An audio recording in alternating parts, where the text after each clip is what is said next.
نیند آنے شروع ہو گئی۔ سب سے پہلے میں بے انتہا ممنون اور مشکور ہوں عالی جناب محترم جناب ماسٹر نگین صاحب اور ہمارے فوج آفس کے وہ ہڈ عزیز سدھیر بھائی کہ جو کئی گھنٹوں سے یہاں تشریف فرما اور سب سے شروع میں تشریف لے آئے تھے اور وہ سوچ رہے ہوں گے کہ پروگرام ختم کیوں نہیں ہو رہا، اتنی تعریف کیوں ہو رہی ہے۔ اس لیے اور بھی سبھی حضرات کا میں ممنون مشکور ہوں کہ آپ حضرات نے جو بچوں کی حوصلہ افزائی کی ہے، خاص طور سے آج کے اس پروگرام کا جو مقصد ہے وہ لفظ جشن یوم آزادی تو ہے، لیکن اس کے ساتھ ساتھ آپ کے کمسن و معصوم اور ہونہار بچوں نے جو تیاری کی ہے انگلش زبان میں،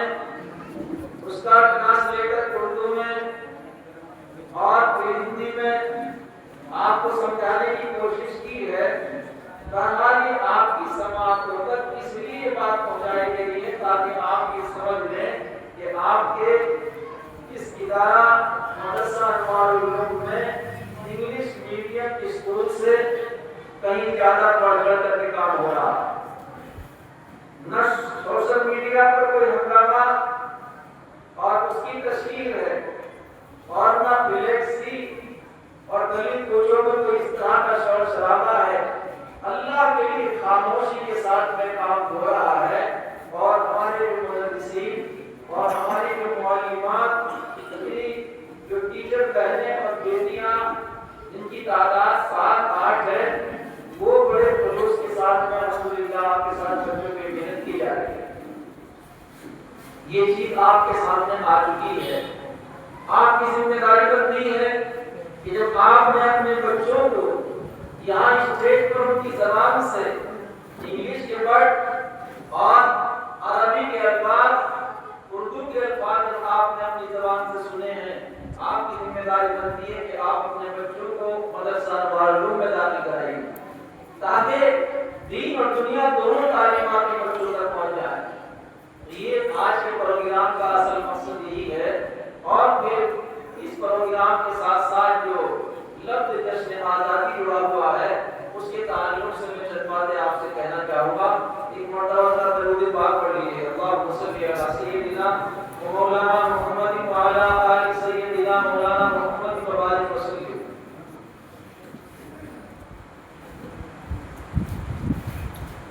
الحمدللہ رب العالمین والعاقبۃ للمتقین والصلاۃ والسلام علی رسولہ سیدنا محمد وآلہ واصحابہ اجمعین، اما بعد۔ قال اللہ تبارک و تعالی فی القرآن المجید والفرقان الحمید، اعوذ باللہ من الشیطان الرجیم، بسم اللہ الرحمن الرحیم، انما یخشی اللہ من عبادہ العلماء، صدق اللہ العظیم۔ بزرگوں، یہ ہمارا پیارا وطن، یہ مادر وطن ہندوستان، جس کو پوری دنیا جانتی ہے کہ یہ سونے کی چڑیا تھی، جس کا مال و متاع اور جس کے جواہر اور موتی گورے لوٹ کر کے یہاں سے لے گئے۔ اس مادر وطن ہندوستان سے ہر آدمی کے لیے محبت کرنا اس کا عین فریضہ ہے۔ اس مٹی پر آدمی رہتا ہے، اس دھرتی سے، اس مٹی سے اللہ تعالیٰ نے اس کو پیدا کیا ہے۔ اس مٹی سے اس کو انسیت اور محبت کرنا، اس کے ساتھ وفاداری کرنا، یہ ہمارے لیے فرض عین کی طرح ہے۔ اسی لیے ہم اپنے وطن ہندوستان سے انتہائی درجے کی محبت کرتے ہیں، اور ہمارا یہ پیارا ملک جب کبھی ہمارے ملک کا طول و عرض، اس کا شمال سے لے کر مشرق تک اور مشرق سے لے کے مغرب تک، جنوب سے لے کے شمال تک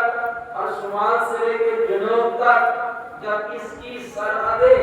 اس قدر پھیلی ہوئی تھی کہ بنگلہ دیش انڈیا میں تھا،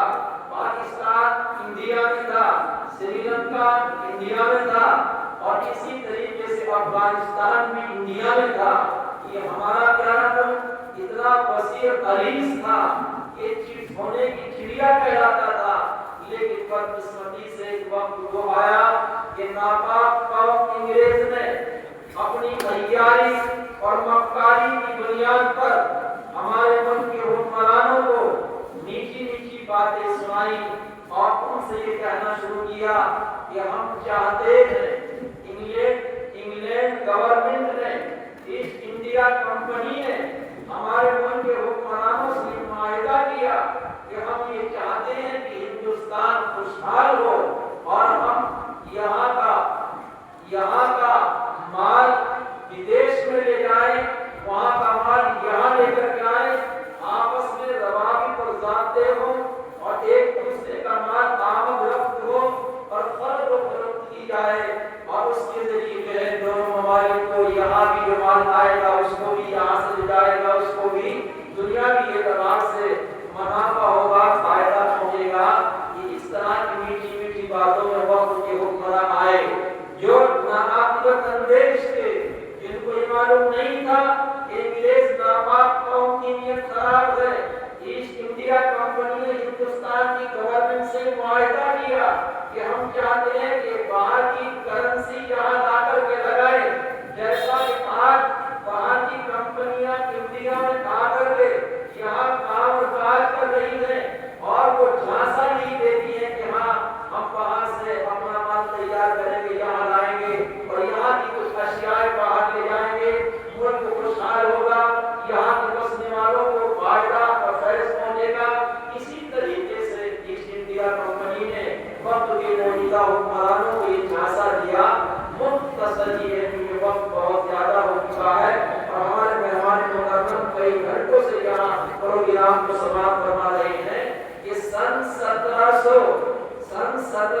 میں ایسٹ انڈیا کمپنی نے آہستہ آہستہ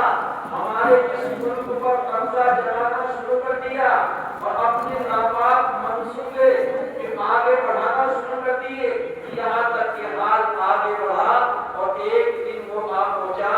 کہ جب یہاں ہمارے حکمرانوں نے پابندہ ہو کر یا باب غفلت میں رہ کر ان کی اس مکاری کو نہیں سمجھا تو آہستہ آہستہ ایسٹ انڈیا کمپنی نے ہمارے اس ملک پر قبضہ جما لیا۔ ایسے حالات میں ایک نام آپ نے سنا سلطان ٹیپو کے نام سے، وہ ایسا مرد مجاہد تھا کہ جس نے انگریز کے دانت کھٹے کیے اور جس نے مقابلہ آرائی کی اور جس کے نام سے انگریز کانپتا تھا اور ہانپتا تھا اور ڈرتا تھا، اور جب تک وہ مرد مجاہد اس سرزمین پر زندہ رہا اس کی ہمت نہ ہو سکی کہ وہ ہندوستان کے لیے اپنا قبضہ کرنے کا اعلان کر سکے۔ بدقسمتی سے حالات ایسے بنے کہ جب ٹیپو سلطان سے جنگ ہوئی ہے اس وقت سن 1799 میں جا کر کے ٹیپو سلطان کو شہید کر دیا گیا اور ان کی شہادت کی وجہ بنیاد بھی یہ بنی کہ آپ نے دیکھا ہوگا کہ ہر معاشرے میں، ہر بستی میں، ہر کوچے اور شہر گلی میں، ہر قریہ بستی قصبات اور دیہات میں سب جگہ غدار اور سب جگہ دلال موجود ہوتے ہیں۔ ان کی فوج میں اور ان کے مقدمین میں بھی کچھ لوگ ایسے غدار تھے کہ ان کی غداری کی بنیاد پر ٹیپو سلطان کو شہید کر دیا گیا۔ اس وقت تک جب تک ٹیپو سلطان حیات رہے اس وقت انگریز کی جرأت اور ہمت نہ ہو سکی کہ وہ ہندوستان میں کسی مقام پر کھڑے ہو کر یہ اعلان کرتے کہ ہاں ہندوستان ہمارا ہے۔ لیکن 1799 میں جب ٹیپو سلطان کو شہید کر دیا گیا، آپ کی لاش کی طرح انگریز نے کھڑے ہو کر یہ اعلان کیا کہ آج سے ہندوستان ہمارا ہے، آج سے ہندوستان ہمارا ہے۔ ٹیپو سلطان کی لاش کے قریب ہو کر یہ اعلان کیا۔ سن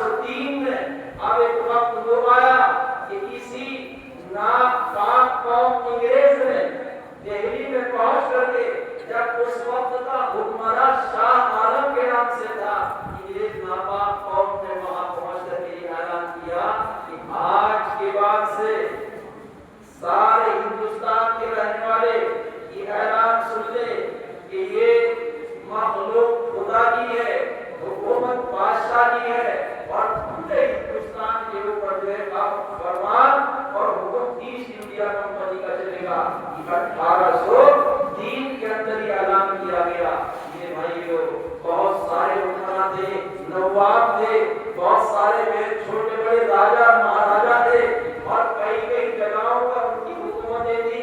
لیکن اس بات کو کوئی نہ سمجھ سکا. اللہ کا ولی، مدرسے میں پڑھنے والا، مدرسے میں بیٹھ کر کے چٹائی پر اللہ اللہ کرنے والا، جن کا نام نامی شاہ عبد العزیز محدث دہلوی رحمۃ اللہ علیہ ہے. یہ شاہ ولی اللہ صاحب رحمۃ اللہ علیہ کے بیٹے ہیں. سن 1803 میں جب انگریز نے اعلان کیا کہ اب جو پورے ہندوستان پر حکم چلے گا وہ ایسٹ انڈیا کمپنی کا چلے گا، تو اس بات کو جو ہے نوابوں نے، حکمرانوں نے اور جو چھوٹے چھوٹے سلطنت کے مالک تھے اور راجا مہاراجوں نے اس بات کو غور سے نہیں سمجھا. اس بات کو سمجھا تو شاہ عبد العزیز نور اللہ تعالیٰ نے سمجھا اور انہوں نے اسی وقت یہ فتویٰ جاری کیا کہ ہمارا ایک پیارا ملک ہندوستان غلام ہو چکا ہے، یہ ہمارا ملک اب غلام ہو چکا ہے. فتویٰ جاری کیا کہ ہندوستان میں انگریز نے جو ناپاک عزم اپنایا ہے، ناپاک حکومت قائم کی ہے، میں فتویٰ صادر کرتا ہوں کہ انگریز کے فوج میں بھرتی ہونا یہ ناجائز نہیں بلکہ حرام لکھتا ہوں کہ اس کی فوج میں بھرتی ہونا حرام ہے، اور چین و سکون کے ساتھ میں اس کی غلامی زندگی گزارنا یہ کسی بھی اعتبار سے روا اور جائز نہیں ہے. فتویٰ دے دیا گیا. اس فتویٰ صادر کرنے والے اس اللہ کے ولی شاہ عبد العزیز رحمۃ اللہ علیہ کو گرفتار کیا گیا اور وہ مدرسہ جو دہلی میں قائم تھا، جہاں قال اللہ قال رسول، جہاں کتاب و سنت کی تعلیم تھی، جہاں قرآن کریم کی تفسیر، احادیث نبویہ کی تعلیم تھی، موجودہ گورنمنٹ نے، ناپاک قوم انگریز نے بلڈوزر منگائے اور مدرسے کو مسمار کر دیا، مسجد کو مسمار کر دیا، مولانا کے مکان کو مسمار کر دیا، زمین کو دیا گیا، مولانا کو گرفتار کر لیا گیا اور اس درجے کی ان کو یہ اذیت تکلیف دی گئی کہ ہمارے اکابر نے لکھا کہ چھپکلی کا لیپ کیا گیا، پورے بدن پر ان کے چھپکلیوں کو چپکا دیا گیا تاکہ چھپکلیاں ان کو کاٹتی رہیں اور ان کے زہر سے ان کو تکلیف پہنچتی رہے. ہمارے قابل نے لکھا ان چھپکلیوں میں لیپ کرنے کی بنیاد پر شاہ عبد العزیز رحمۃ اللہ علیہ تو ایسا ہو گیا جیسا کہ کسی کو برس توڑنا نہ ہوا کرتا ہے. اور اسی اسنا میں حالات یہ بنے کہ سن 1824 میں شاہ عبد العزیز رحمۃ اللہ علیہ کا انتقال ہوا. ابھی پورے ہندوستان میں انگریز کے خلاف عالم بغاوت بلند نہیں ہوا تھا. ابھی بلادار وطن ہمارے دوسرے مسلک اور مذہب کے ماننے والے انکار ہو جاتا ہے. ابھی ایک مرحلہ وہ آتا ہے کہ سن 1831 میں ابھی ہندوستان میں نہ کسی طرح کی کوئی جماعت بنی ہے، نہ کہیں کانگریس کا وجود ہے. شاہ عبد العزیز سن 1824 میں انتقال کر گئے. ان کا پوت شاہ اسماعیل علیہ الرحمہ، یہ مرد مجاہد، یہ بڑا مولانا صاحب، یہ اللہ کا ولی، اور ان کے ساتھ میں بریلی کے رہنے والے سید احمد شہید رحمۃ اللہ علیہ، یہ دو نام تاریخ کے اندر موجود ہیں. مولانا شاہ اسماعیل شہید رحمۃ اللہ علیہ، سید احمد شہید رحمۃ اللہ علیہ، ان دونوں نے آگے بڑھ کر کے اس خدمت کو انجام دیا، لوگوں کی ذہن سازی کی اور یہاں تک کہ سن 1831 میں انگریز کے خلاف مہادھارائی کی اور جنگ لڑی. ابھی برادران وطن اس میں شریک نہیں ہیں. یہ تنہا یہ علماء کی لڑائی تھی، مسلمانوں کی لڑائی تھی. ابھی گاندھی جی آگے نہیں آئے تھے، ابھی کانگریس کا وجود عمل میں نہیں آیا تھا. کانگریس کا وجود سن 1883 میں جا کر کے کانگریس قائم ہوئی اور سن 1885 میں جا کر کے کانگریس کا پہلا اجلاس ہوا.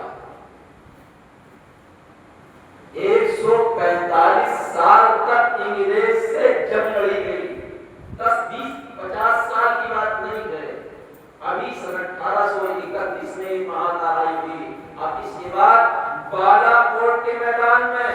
جو صوبہ سرحد پر واقع ہے اور تقسیم میں بدقسمتی سے وہ پاکستان کے حصے میں چلا گیا،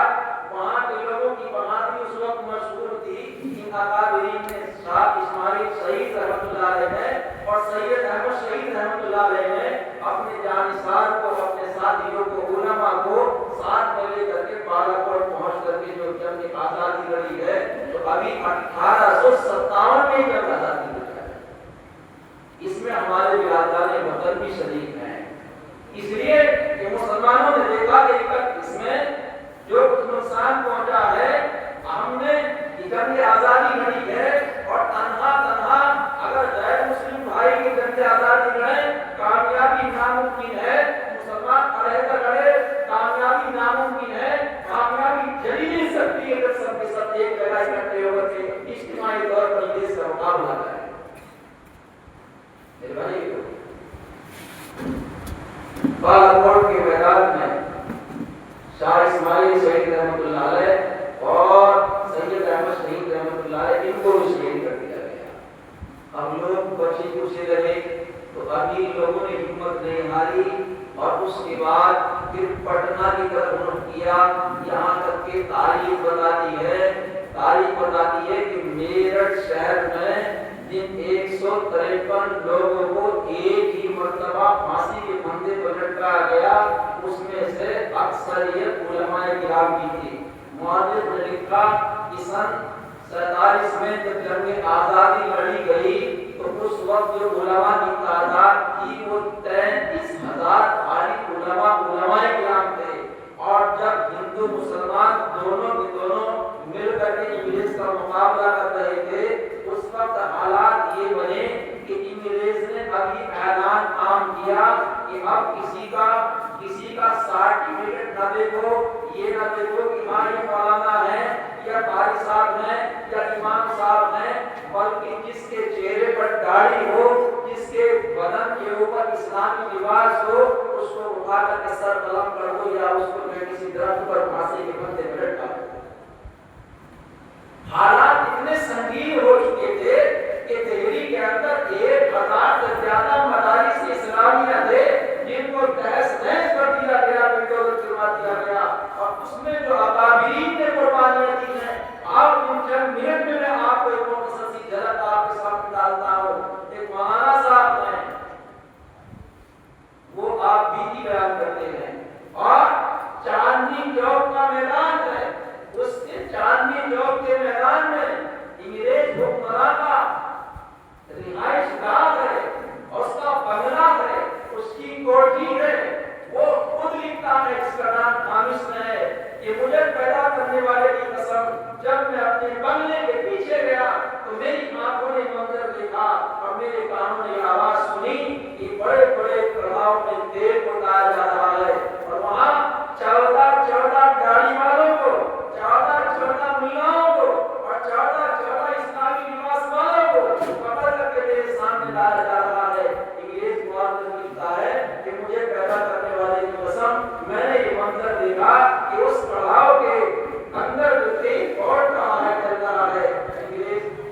پوچھتا ہے کہ او لاؤ، تم نے انگریز کی فوج میں بھرتی ہونے کو ناجائز حرام قرار دیا ہے، اپنا فتویٰ بدل دو، اگر جان بچانا چاہتے ہو تو اپنے الفاظ بدل دو۔ انگریز مؤرخ لکھتا ہے مجھے پیدا کرنے والے کی قسم، ان 14 کے 14 مجاہدین نے اس کی آنکھوں میں آنکھیں ڈال کر کے یہ کہا کہ ہم اگر الفاظ بدل دیے تو ہمارا ایمان بدل جائے گا، ہم اس تیل میں چلنے کے لیے بھی تیار ہیں، ہمارے جسم کی بوٹی نیما کر دیا جائے، ہم سب کچھ برداشت کر لیں گے، لیکن یہ کبھی برداشت نہیں کریں گے کہ انگریز کی گورنمنٹ مشرقوں کے ساتھ بیٹھ جائے۔ ہمیں آزادی چاہیے۔ انگریز مؤرخ لکھتا ہے کہ 14 کو تیل میں ڈال کر کے جلا دیا گیا، ابھی ان کو ہٹایا جا رہا ہے، جلایا جا رہا ہے، ابھی 14 کو ہٹایا جا رہا ہے، ان سے کہا جا رہا ہے تم لاؤ دیکھ لو، جو آج ان کا بنایا تمہارا بھی ایمان بنا دیا جائے گا۔ وہ انگریز خامس لکھتا ہے کہ مجھے پیدا کرنے والے کی قسم، میری آنکھوں نے منظر دیکھا کہ ان کے سامنے 14 کو جلایا گیا، کہ اس بات میں ان 14 کو اس میں ڈال کر کے جلا دیا گیا۔ ملک کے لیے بڑی قربانیاں دی گئی، یہ ملک ویسے ہی آزاد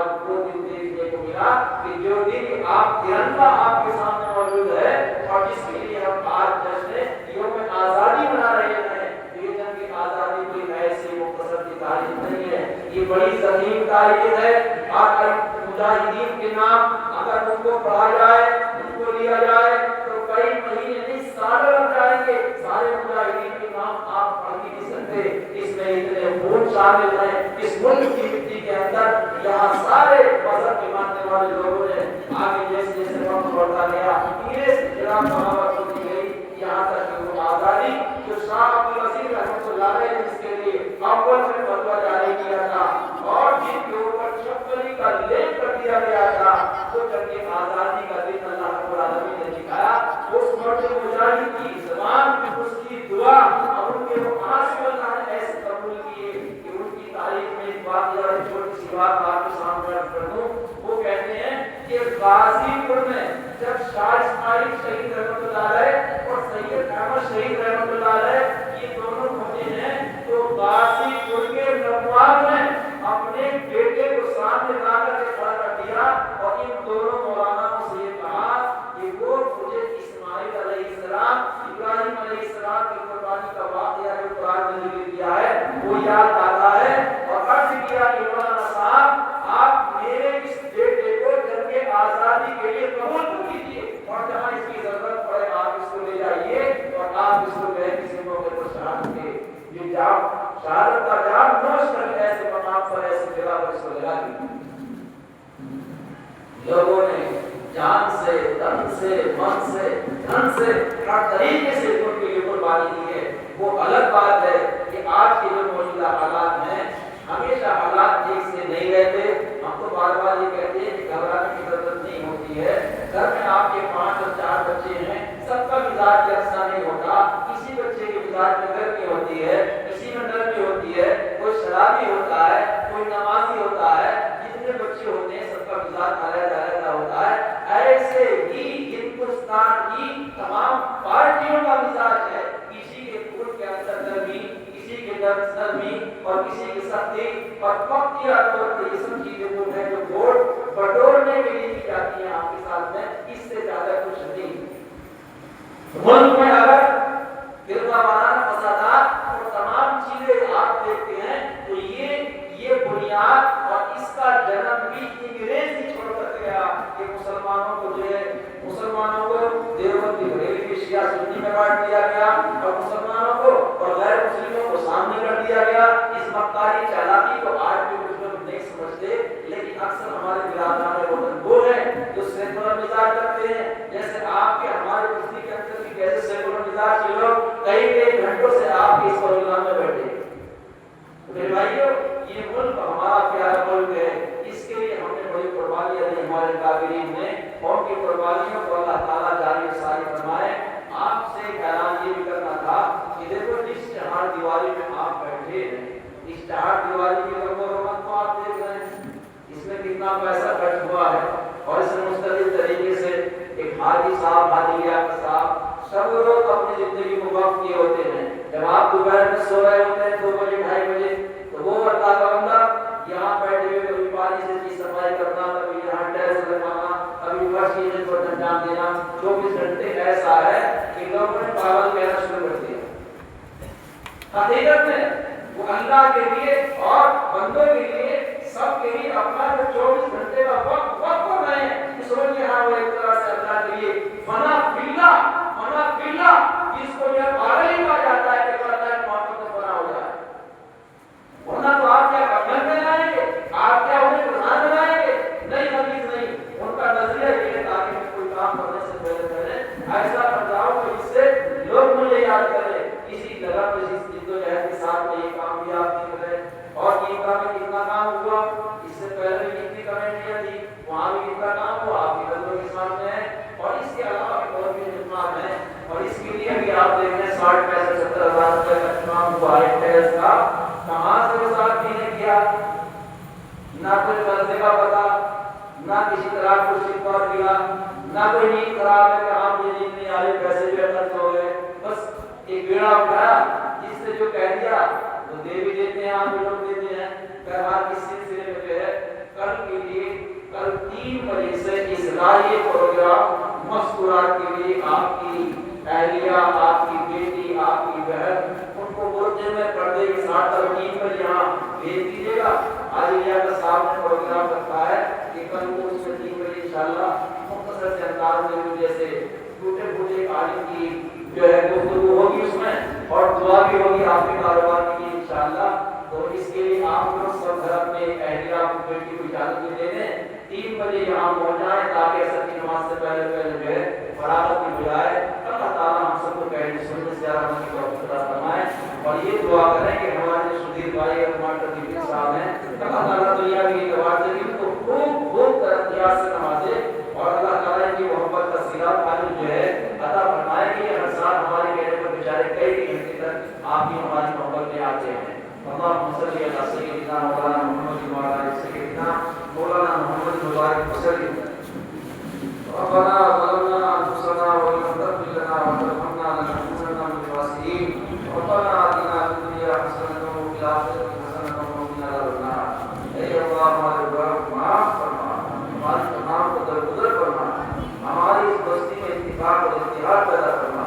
اے اللہ ہماری بستی میں اتفاق اور اتحاد پیدا فرما، ہماری اس بستی کے لوگوں کو ہر طرح کی فتنوں سے، حادثوں سے، ایکسیڈنٹ سے، حرام مسائل سے، پریشانیوں سے، مفلسی اور غربت سے نکال کر کے اللہ سب کے غنی اور مالدار ہونے کے فیصلے فرما، سب کو خوشحالی عطا فرما،